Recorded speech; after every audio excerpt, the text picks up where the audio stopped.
Hello, good morning. My name is Lech Dąbrowski.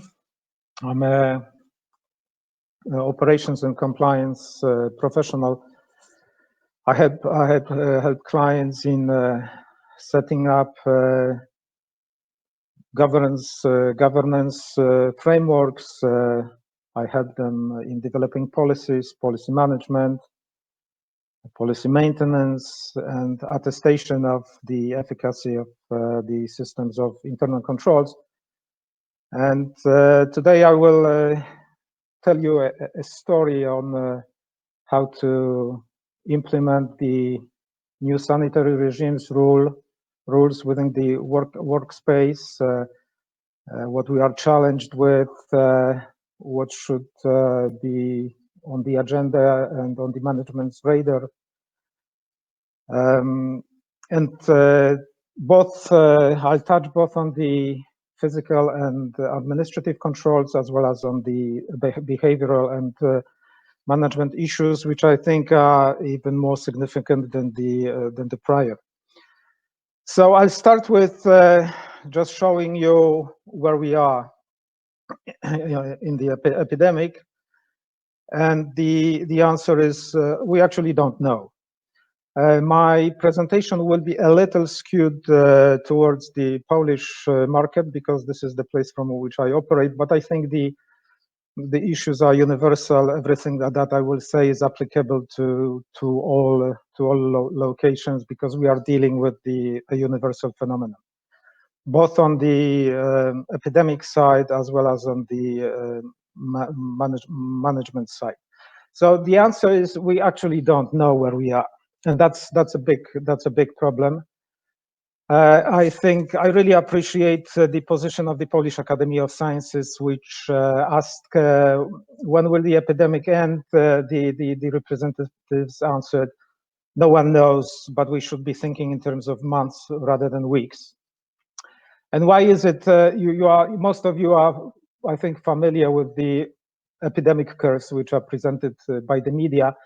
The one I like is showing the cumulative cases on a logarithmic scale, which eliminates the effect of the growing base, and it just shows well the speed of spreading with which the virus is spreading. And whatever the steeper the curve, that means the speed of the epidemic is higher than when the curve is leveling out, flattening out. And every bend, either downwards or upwards, means an acceleration in the speed. So everybody hopes for the curve to be like the one you see for Poland, however, more flattened. So as you see, we are, the good news for Poland and for most of the countries is that the curve has flattened out.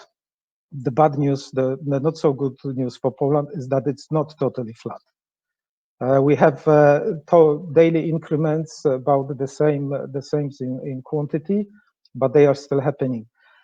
And even if the curve flattens out, this is not the end of the story, because as you see on the example of Japan, it can rebound and it can actually flatten a couple of times. And I think the most probable scenario is that we will be dealing with rebounds and flattenings on a smaller scale probably that we had, but we will be dealing with that, and we will be dealing with clusters occurring in locations which are hard to actually forecast. In Poland, we had this a couple of clusters in the coal mines, but this actually may happen everywhere, wherever the virus finds favorable conditions for transmission.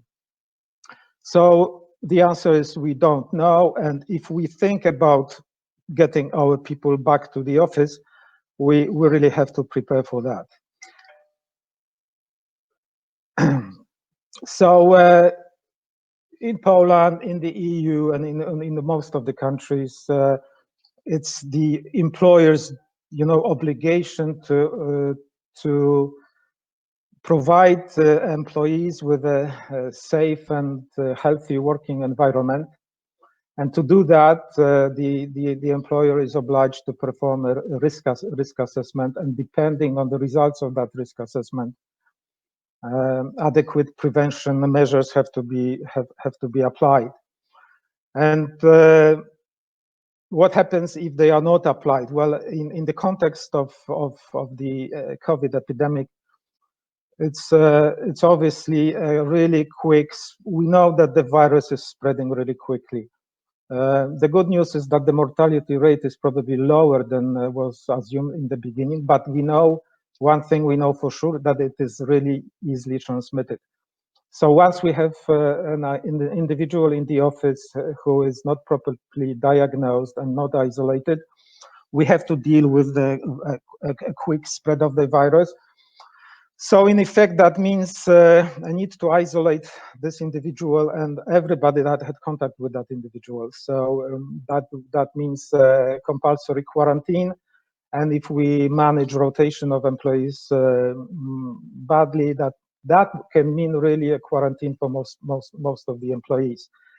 In effect, that is also a loss of trust and confidence, which is already lower than before the COVID epidemic. I mean, the trust of employees towards employers, and of course claims from employees which can be placed. And as I will tell you at the end of these presentations, there are already legal firms which see business in this respect. Ultimately, this means losses to the company. So why is it not so easy to implement those? Well, you see, the modern offices have not been built for isolating people. They have been built for connecting people. So absolutely contrary to the new recommendations. We have incompatible functionality like the staircases, which we would like to use now more, but they are not designed for the everyday use. And we have issues when it comes to the organizational culture, the level of compliance, because we will have new rules in the workspace, and the compliance is always an issue. And also personal habits, which are quite difficult to eliminate. So I will show you this. I will present the physical administrative measures using a catastrophic game scenario, which I think will be more interesting than just presenting the recommendations one by one. And the objective is to get across the facilities in a safe way, and if need be, identify an infected individual and deal with him properly. So we have a typical office employing 100 or more people, you see, with an entrance, common areas, and an open space. And the issue with the risk assessment is that it no longer involves the, just the working station, but we have to take into account every location, every room that the employee will visit on his way to work, during the working time, and on leaving the premises. So level 1 is the entrance. Here we have to make sure that if we can identify an infected individual, he should not be allowed to enter. So we can measure the temperature, think about what is legally permissible when it comes to temperature measurement and processing the data. We have to have adequate information. We have to have distancing stickers, and to limit, we have to know how to control the number of people that enter the building and are especially in the common areas. Level 2, and this is a real challenge. It's the elevators, it's the corridor staircases, where we have to manage the traffic. We have to rope off some of the areas where the number of people has to be limited to just a few. We have to think about protective measures, personal equipment like gloves, face masks, face coverings. who should wear them, in what circumstances, is it necessary, if gloves, what kind of gloves, etc. So there are a number of details on the operational level which have to be resolved if this is to be implemented properly. To give you an example of the challenge, most corridors in modern office buildings have a width of one and a half meters. So if we are to ensure a distancing of 2 meters, we have a challenge there. And we have points like this in the office space, more such points in the office space. Level 3, the open space, which I think is the easiest place because we manage that through rotation of employees, lowering the number of working stations, separating the working stations. I think this is just this poses least of problems as long as employees respect the distancing principles. So most employees will spend most of the time here, so it is really important that if somebody develops the symptoms of the disease during working time, such an individual is quickly identified and we know what to do with such an individual. And the common areas, again, another challenge because they were designed to connect people and make social life more interesting, and now this is prohibited, or at least limited. So the issues to resolve is to how to divide that space, how many people can visit on the space at each and every moment. What do we do with the equipment, the utensils, how we serve out the meals, and etc., etc. An important issue here, and in most of the other areas, is the disinfecting the surfaces, which is another. Besides distancing, this is the second most important principle. Here again, we have to make sure that they are cleaned properly with proper agents, that the cleaning service knows how to use those agents, because just wiping a surface with a cloth soaked in a disinfectant is not disinfecting, it's just cleaning. So the question is whether the cleaning service knows the parameters of the agents, the so-called contact time, meaning how long does the disinfectant have to stay on the surface to kill the virus before it is wiped out. This is just an example of the operational issues that we have to deal with, and how detailed this analysis has to be. Also remember that we have these delivery areas where we have third parties entering, and we have guests, which makes some of the points even more challenging. For example, knowing the people where they come from, where they have been before they have been to our office, if those locations were equally protected as our location, because that may have impact on the safety of our facilities. So knowing how many problems have to resolve, this may fail at one moment, and at that stage we really should know what to do with an infected individual, where to direct him, who can have contact with the person, who should be called to evacuate such a person, what is the way of evacuation, what to do with those the locations that the person has visited, etc., etc. This, I think, could actually be trained, like, we have this fire drills. I think it's worth making a drill like this as part of the crisis management preparations. So, as I said, there are a lot of points of where those controls are implemented, and if they fail at any one point, that actually compromises the whole system. So we really have to be careful how to implement this. And implementation is not only, you know, setting up the procedures, designing the procedures, making them public.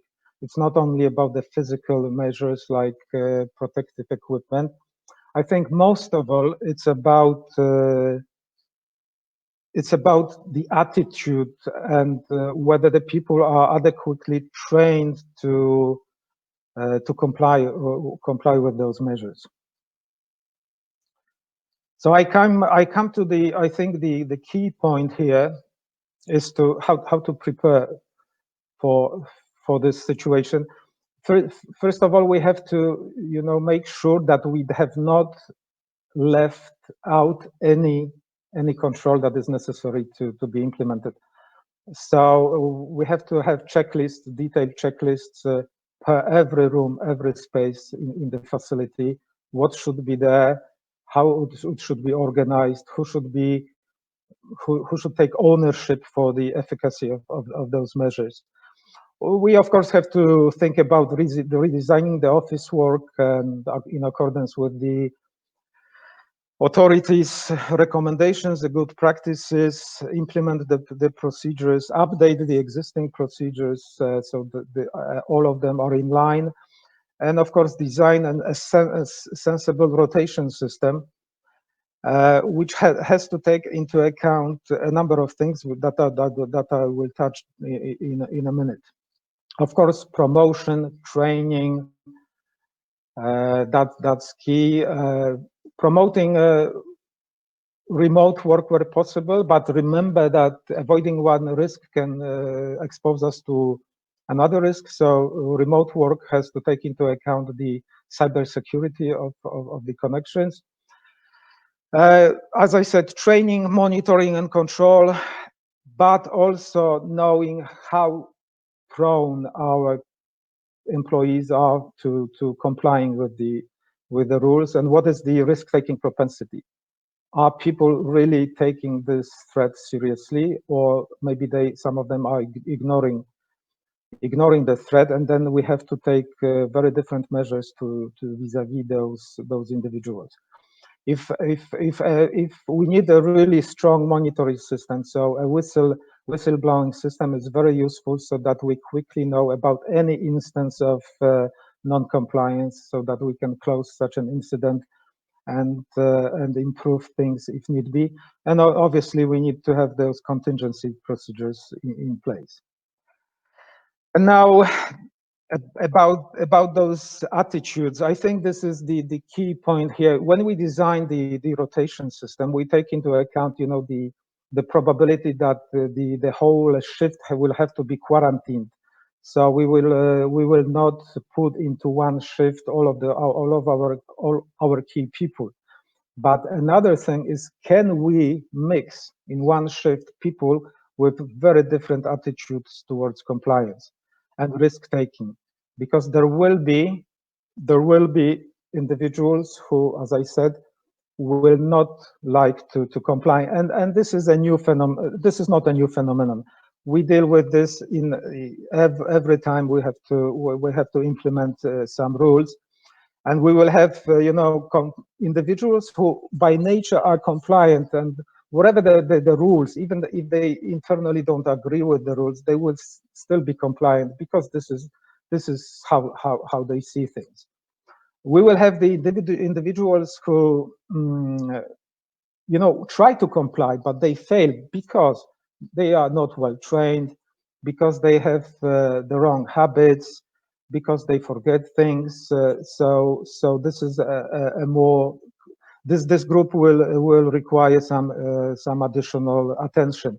We have those the harmful group, which is generally non-compliant, because they don't like to, you know, follow the rules. And again, we have to have pay even more attention to those. And we have the rebels who will violate rules on purpose. And this is the dangerous group. So we have a whole continuum of compliance enforcement measures, and they have to be applied adequately, depending on the propensity of the individuals to comply or risk take.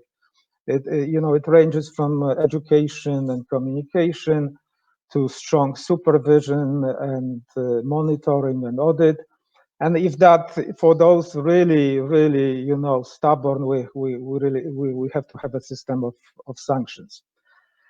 This is unavoidable.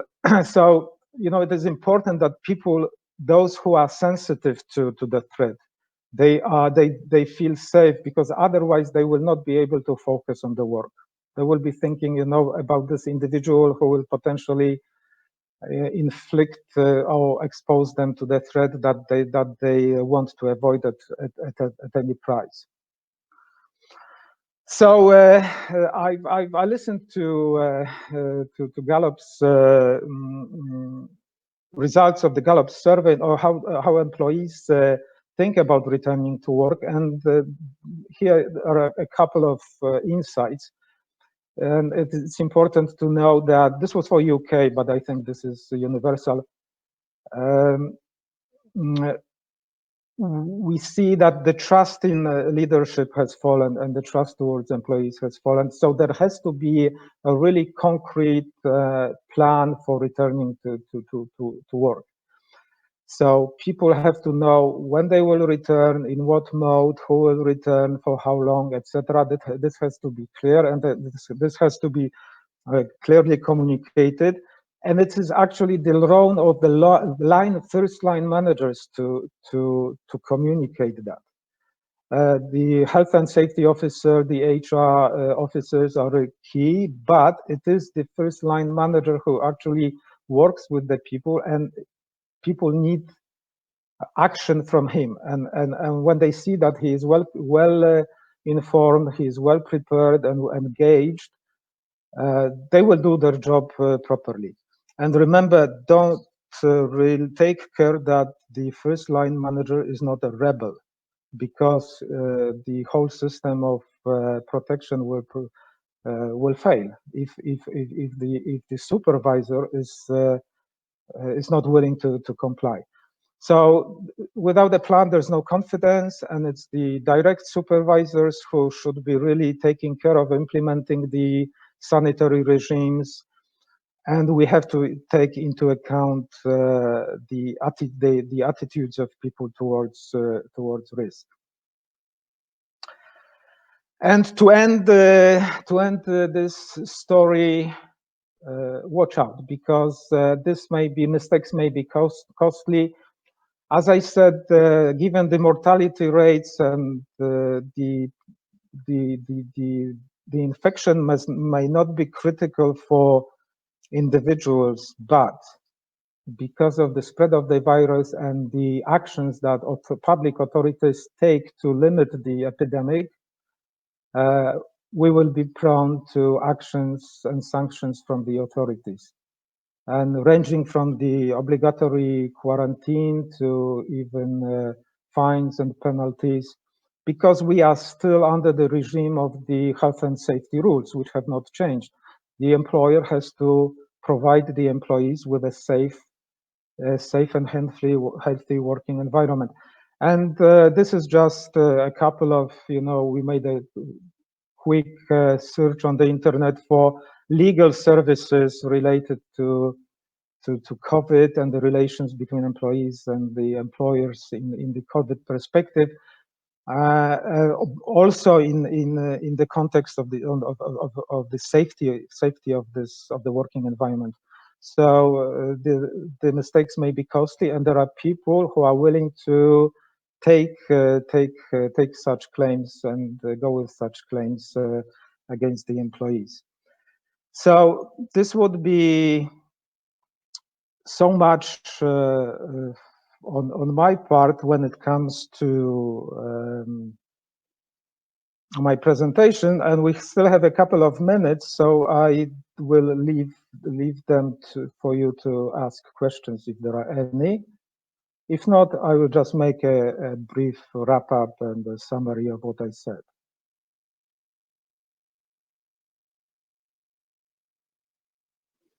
I don't see any questions on the chat, so just let me briefly wrap up. We don't know where we are on the epidemic curve. We have to take into account that this situation will last. If we think about bringing our staff back to the office, even in a limited scope, we have to make sure that a number of administrative and physical measures are in place. And it's not only about designing them and providing employees, making them available. Mostly, it's about getting our personnel, persuade our employees that it is important that they comply with those rules. And especially with the young, very young individuals, this might be a challenge because the attitude is COVID is an illness of the old people, and I don't really have to care. And they have to care because their attitude and the way they behave may have impact on everybody around, including those who, for example, have chronic diseases which make them sensitive to the infection. So think about this. Think about the attitudes. Think about how to factoring this into the rotation system, and think how to, apply the effective measures to make sure that the individuals with different attitudes ultimately comply with the new principles. So this is key, so that we do not have to be quarantined, and so that our reputation stays intact, or maybe even improves on this epidemic. So this is the